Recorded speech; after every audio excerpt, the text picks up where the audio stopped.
From the studios of Farm Journal Broadcast, this is AgDay.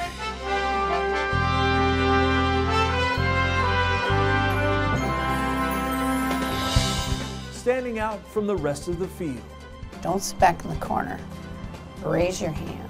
Say yes. Step forward. How one woman in agriculture is making a name for herself as a top producer. As tensions rise in the Red Sea, so does the cost and time it takes to move ag products. They're volatile is probably the right word. As California contends with a monster of a storm. We could use a break from Mother Nature, that's for sure. The impact and when it will end right now on AgDay. AgDay, presented by Pioneer. What's next happens when the testing grounds meet the proving grounds. Pioneer. What's next happens here. Good morning, I'm Clinton Griffiths. Happening right now, California is being hit hard by rain, wind, and flooding. It's being caused by a monster atmospheric river system, and it's not over yet, with some parts of the state expected to receive close to half a year's worth of rain by today. Ivan Rodriguez joins us with an update. Millions of people across Southern California remain under a high risk of excessive rainfall. Early Monday morning, crews were busy rescuing people across the state trapped by flooded waters. Nicholas Pasculi, spokesperson for Monterey County, says even though they have high capacity in their reservoirs, they'll be keeping an eye on water levels. The biggest thing we're concerned about is watching the river levels, of course, because oftentimes the rivers don't reflect the amount of water that's come down until the water comes off the mountains and the watershed. Parts of Los Angeles, where the heaviest rain is located, are forecast to receive close to half a year's worth of rain by Tuesday. By the end of the storm, parts of Southern California could see between 4 to 8 inches of rain, with higher elevations seeing 8 to 16 inches, and a considerable amount of snow in mountains and foothills. Officials warning for the potential for life-threatening flash flooding and landslides in central and southern parts of the state. Some people who were preparing for this storm felt there was only so much they could do. We can be prepared as we want, or like the county could do whatever they want, but like Mother Nature takes its course. The storm is expected to pound Southern California through Monday night. We could use a break from Mother Nature, that's for sure. I'm Ivan Rodriguez reporting for AgDay TV. Meteorologist Matt Engelbrecht continuing our team coverage. And Matt, one good thing coming with this system, a lot of snow to aid California's snowpack. Yeah, in terms of the amount of snow or even rainfall coming in on the West Coast, you can see with this map, this is Tuesday at 12 p.m. The blue isn't going to change all that much. The green isn't going to change all that much. Rather, it's the intensity that will change. At times, a significant amount of snowfall in the higher terrain, as well as a significant amount of rainfall as well in the lower elevations. All of this rain, the snow, this moisture is going to try to move to the east. But once again, that blocking pattern that we had last week is going to keep a lot of the moisture, a lot of the rain in different parts of the country. I mean, we're going to see this low pressure system escape more to the north, which is going to drag the rain across the United States, but something that isn't going to be as significant as what they're seeing on the West Coast. Let's go ahead and take a look at what's going on in California. This is Soda Springs. Just how much snow are we talking about in California? The UC Berkeley Central Sierra Snow Lab sharing an update. It says the area has received 20.7 inches of snow over the past 2 days. Quick math, that's about 10 inches of snowfall each day, with a whole lot more on the way. I'll have more in your forecast coming up. Shipping problems in the Red Sea are starting to impact U.S. ag companies, creating new supply chain issues. AgDay's Michelle Rook joins us with an update. Michelle, we're learning more about specific companies impacted by this. We sure are, Clinton. While we aren't seeing a shipping crisis anything like we did in COVID, the regional supply chain disruptions have been growing the last year and a half, with shipping routes compromised around the globe. Now that's having an impact on ag exports and imports and could drive up the price of various food products. The problems in the Red Sea are having a domino effect on global shipping issues and serving as a headwind for U.S. food and agricultural exports and imports. Protein companies are being hit, including Tyson Foods, Hormel Foods, and Pilgrim's Pride Corporation, who export to Asia, as well as Latin American protein companies such as JBS, Marfrig, and Minerva Foods. We're having disruptions now not only in the Gaza-Israeli area, but the Red Sea area, which I realize that a small percent of our exports go to that part of the world, but these supply chains are global. So where there's a kink in the armor in one part of the world, if it goes on long enough, it usually ends up affecting other parts of the world. So we need to keep an eye on that as well.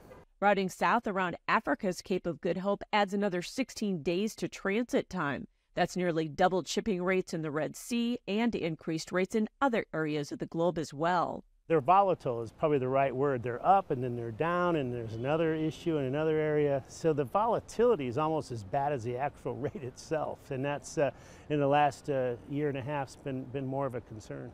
U.S. grain and oilseed exports have also faced global choke points for shipping, and the Red Sea has become part of that story. With essentially not hardly getting through the Panama Canal, we were rerouting a lot of shipping through the Red Sea, through the Suez Canal. And you could see that in the shipping data. But that's obviously had its challenges with the tax on shipping. So it's created longer transit times to get beans to Asia. Food companies importing from countries like Asia face the greatest risk from shipping disruptions, including coffee, spices, and even specialty sauces from Italy. Higher transportation costs will likely get tacked on at the grocery store. I'm Michelle Rook reporting for AgDay.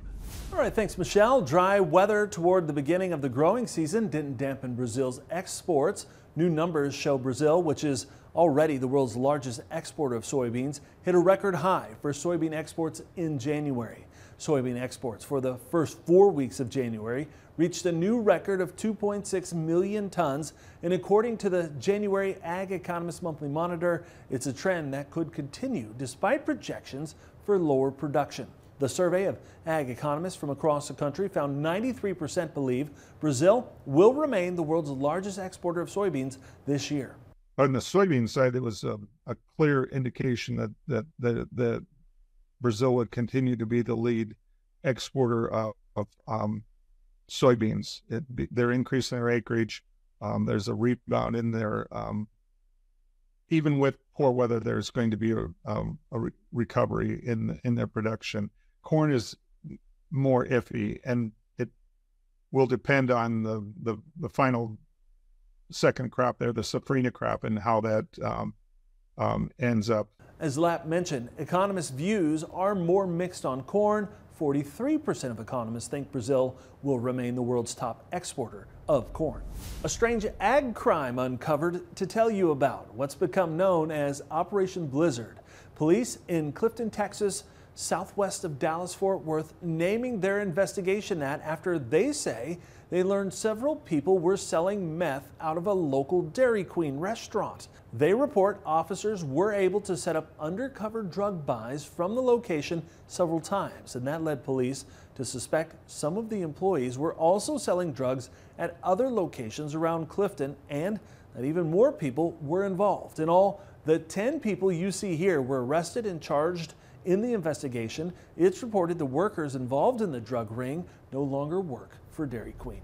It was a mixed but somewhat quiet day for markets. We'll look at the latest trends coming up in Markets Now. And later, from building a farm to building industry demand, we'll meet a farmer being honored for her work in ag. New earnings numbers are out for Tyson Foods as the company says it's still evaluating current operations. In its first quarter release, Tyson beat market expectations for both revenue and profit. That sent shares to 9-month highs to start the week. This comes following last year's decision to close several chicken plants. Leaders at the biggest U.S. meat packer by sales says the decision to shutter facilities is paying off, adding that more closures could be on the way. Adjusted income in Q1 rose 150% compared to the previous year. However, Tyson's beef business posted an operating loss of $117 million. Soybeans making some gains to start the week, while wheat saw some losses on a stronger U.S. dollar. AgDay's Michelle Rook joins us with an update in Markets Now. Grains ending mixed on Monday. Brian Grady with Pro Farmer is with us with some analysis. And Brian, soybeans, a little bit of a balance. Was that just kind of holding some support areas that we needed to? Yeah, more than anything, just corrected buying. We have USDA's reports coming up on Thursday, and traders have gotten short soybeans. They're pretty heavily short meal and oil, and so they covered some short positions within the soy complex. But we also had some better export inspections that also kind of fueled a little bit of buying, didn't it? Yeah, the export inspections for soybeans were the best that we've had in several weeks, and the monthly numbers for January were a little bit stronger than anticipated, and so you add all that up, and a little bit of fundamental support there. Yeah. Monday, kind of a sideways day in the corn, but we kind of got caught there between higher soybeans and the lower wheat market, didn't we? Absolutely. Soybeans pulled to the upside through the day session. Wheat futures extended their overnight losses during daytime trade. And like you said, corn was just caught in the middle and didn't really go anywhere, just kind of tethered near unchanged. So we've been in about a 10-cent trading range there between 440 and 450. What do you think could break us out of that? Anything? Well, we need a bullish catalyst, and hopefully that would come from the demand side of things. But we just haven't seen the type of demand news that tells the market, hey, this thing is cheap enough yet. And if we get that, I think that funds would actively cover short positions, but we just haven't seen enough of that yet. Yeah, and wheat set back. Did we finally just hit some resistance on the charts, or was that a dollar play or what? Yeah, the outside markets. So wheat is in particular susceptible to outside market plays, especially the dollar, and with it up sharply today and the stock market down sharply, I think the wheat just kind of got caught up. You might also say that we had some squaring ahead of the WASD. Yeah, I think so. So we'll probably see that ahead of Thursday's report, some more of that. The funds are heavily short across the grain and soy markets, and so we'll see. Not anticipating much in the WASD report. This is just minor fine-tuning from a demand perspective for the U.S. balance sheets this month, and most of the attention will be on South American production. But USDA is expected to be well behind what the private estimates are there. No doubt. Thanks for joining us, Brian Gertie with Pro Farmer. We'll have more AgDay coming up.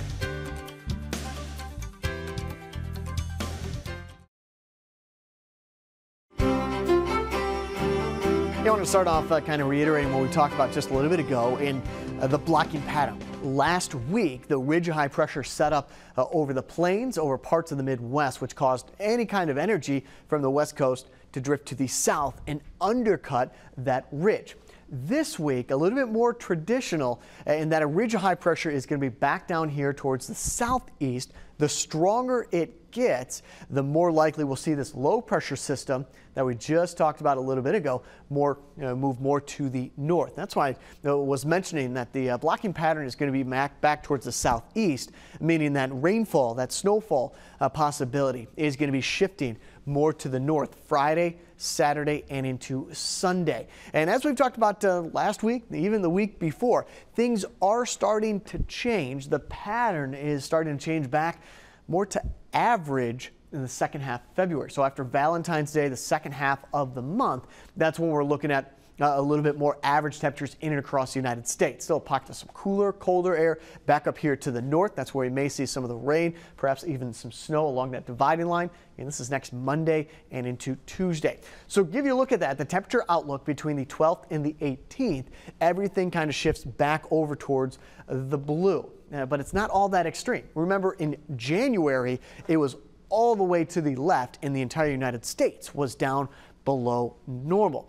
This isn't going to be as extreme. In fact, the possibility is there through the 18th to have at or just above normal temperatures in and across Minnesota as well as Wisconsin. As we come back down here to the south, and that's where that cooler air will be coming through a little bit below average. And I want to remind you, when we talk about a little bit below average, now that we're at the second half of February, the averages in general are starting to come back up. So again, there's the temperature outlook, the 12th through the 18th. We'll start off in Kansas. McPherson, mostly cloudy, high around 57 degrees, low of 44.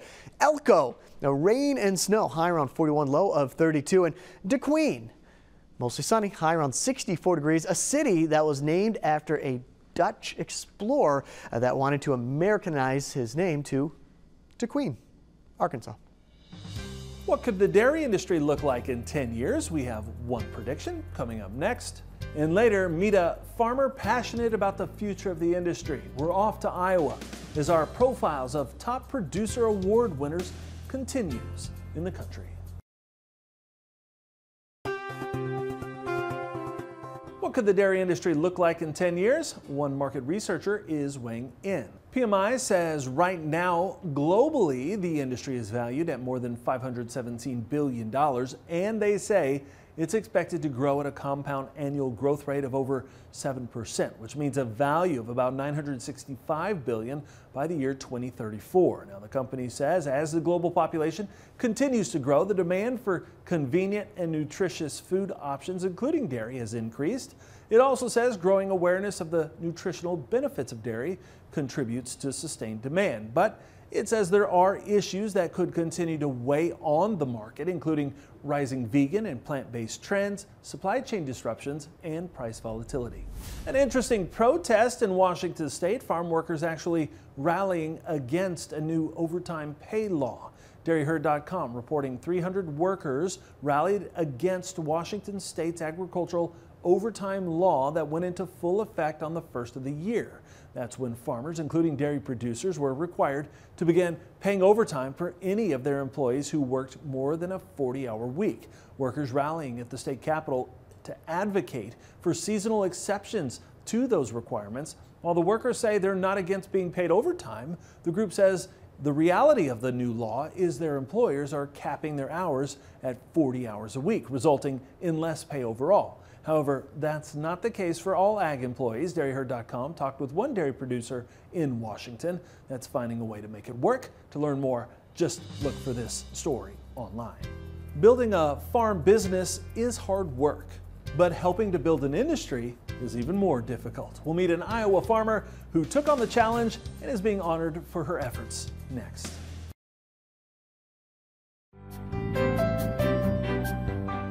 Happening tonight, the Top Producer Awards will be handed out at this year's Top Producer Summit in Kansas City. And one award will shine a light on the important and growing role women are playing on the farm. This year's Women in Ag Award winner is Pam Johnson of Iowa. As a sixth-generation Iowa farmer, Pam Johnson has been sharing agriculture's food, fiber, and fuel stories her entire life. I think I'll die being an advocate for agriculture. It's just part of who I am. She grew up on the farm, then went to college to be a nurse, but came back to the operation after marriage. Maurice and I were married back in the 70s, and like a lot of people, started out really small on a rented farm, 10 sows.